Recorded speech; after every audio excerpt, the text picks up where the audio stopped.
And then one day he gets up and tears the out of everybody. Because sometimes the lion needs to remind everybody he's the lion. This is where Luka is right now. It's here for him to do. He can, and again, it's a flawed roster right now. I get all that. But right now, he has motivation and purpose to show you if he's literally the best player in the earth.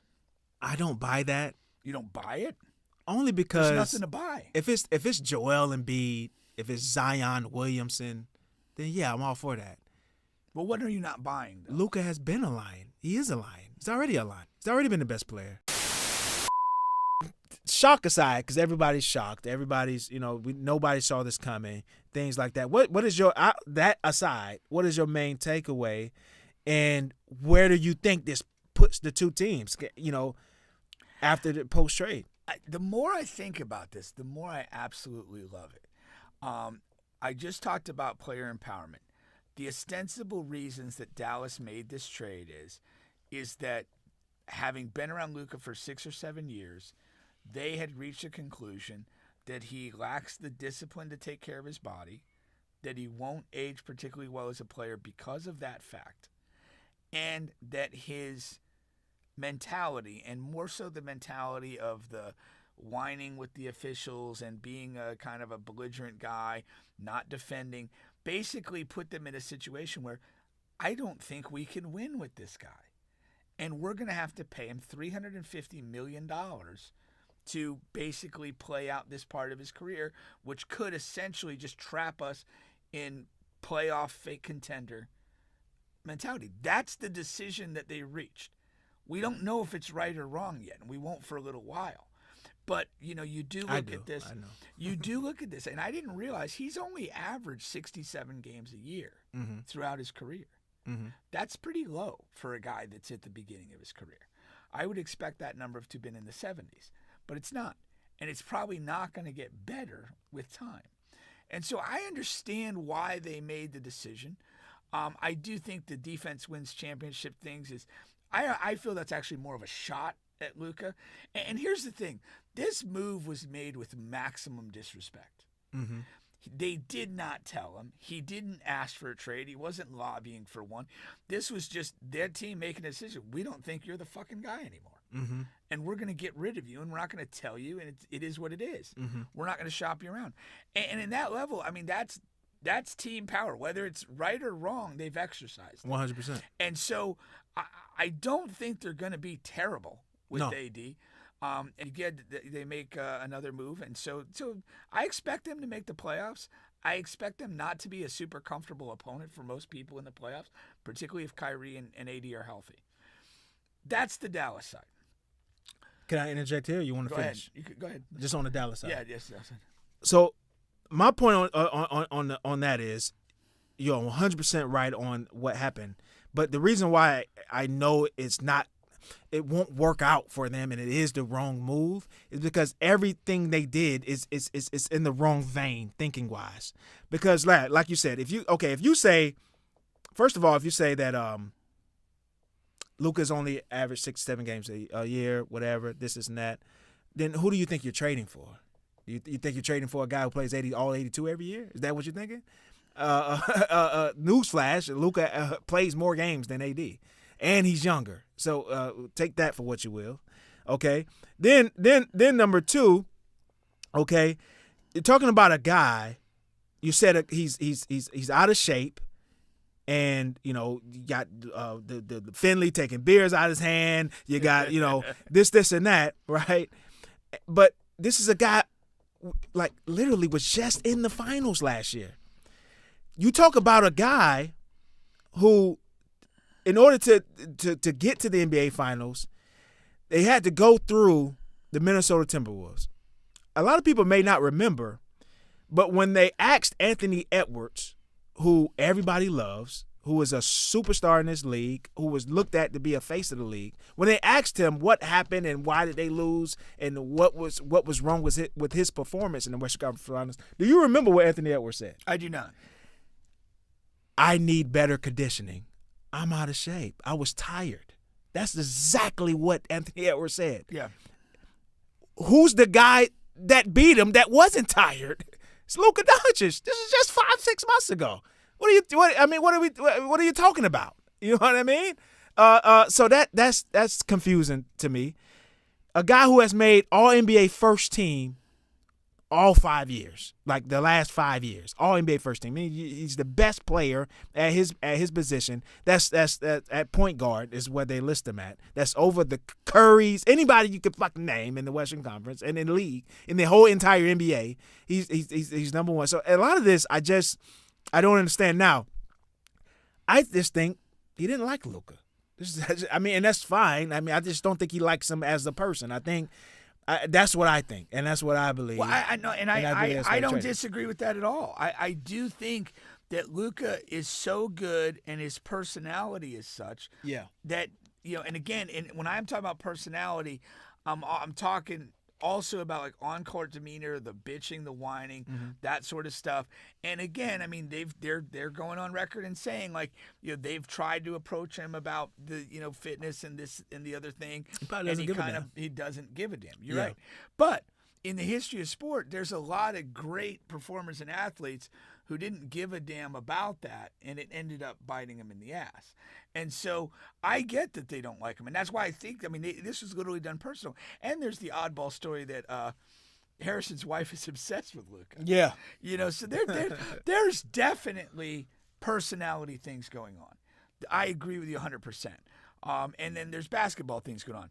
And that is what it is. I don't think personally Dallas made the right move or a good move. But I see what they did. But what intrigues me the most about this is the Lakers side. Okay. And the reason for that is, and one superficial thing is, I said this before the show, the first time in his life that LeBron James is probably not the best player on his team. That alone is going to be fascinating to watch and absorb. Yeah. And that's going to be interesting. Then you have the thing of like, say whatever you want about LeBron. He's impeccably taken care of himself. Luka's now working hand in hand with him. Does that have an impact on Luka? Does that get him in a different frame of mind? But what hands down intrigues me the most is that we will find out who Luka Doncic really is. Because you have insulted and denigrated an unquestionably marvelous basketball player. And he has the ability now to show you who the fuck he is. There's a scene in a movie with Christopher Walken, and he's talking about the lion in the jungle. And he's kind of, Christopher Walken's special style of stuff. He's like, the jackals, they tease the lion. The lioness teases the lion. And he doesn't react. And then one day he gets up and tears the shit out of everybody. Because sometimes the lion needs to remind everybody he's the lion. This is where Luka is right now. It's here for him to do. He can, and again, it's a flawed roster right now. I get all that. But right now, he has motivation and purpose to show you if he's literally the best player in the earth. I don't buy that. You don't buy it? Only because there's nothing to buy. If it's Joel Embiid, if it's Zion Williamson, then yeah, I'm all for that. Well, what are you not buying, though? Luka has been a lion. He is a lion. He's already a lion. He's already been the best player. He's already as accomplished more than any other young star in the Western Conference. Yeah, but that's not what like that. Like, you have directly been insulted. But and what else can he do? All great. Get a fucking title. Like, play the next 5 years like a man with his head cut off. He has been, though. He has been playing. No. I mean, what else can you want to do? Average 50 a game? He's been the number one scorer, All NBA. Took his team to the finals. He's been kicking ass. He talks shit. He's letting you know he whooping your ass. There's nothing anybody can do with him. Okay, what else can you do? If he has another level, this is the time to show it. He doesn't have another level. There is no other level. Then I'm fine with Dallas making a move. Yeah. There is no other level. Then Dallas. I don't think nobody's on his level. Then Dallas made the right decision. There's nobody in the NBA on his level as is. So what other levels can he reach? If he reaches another fucking level, we're talking shit. I mean, what do you want? That's the only 34, 35 a game. That's the only thing that interests me in this deal. Because if we're just gonna see the same old Luka whining and bitching and whatever, if you're thinking that's going to change, no, yeah, that's. Well, then I have no interest in it. Oh yeah. Then I have no interest. 1,000%. The only that thing part of him will not change. All right, that's the only thing that is he going to go to another level in kind of like a revenge FU tour or not? And if he doesn't have it in him to do, I'm not interested in him. I think we're going to see the same fucking Luka Yeah, that and kills if kills we do- everybody. and if we that do talks see to that, the referees. then He's going to keep crying to the referees. then He's Dallas won the trade. But he's going to dominate. He's a dominating type of player. That's what he does.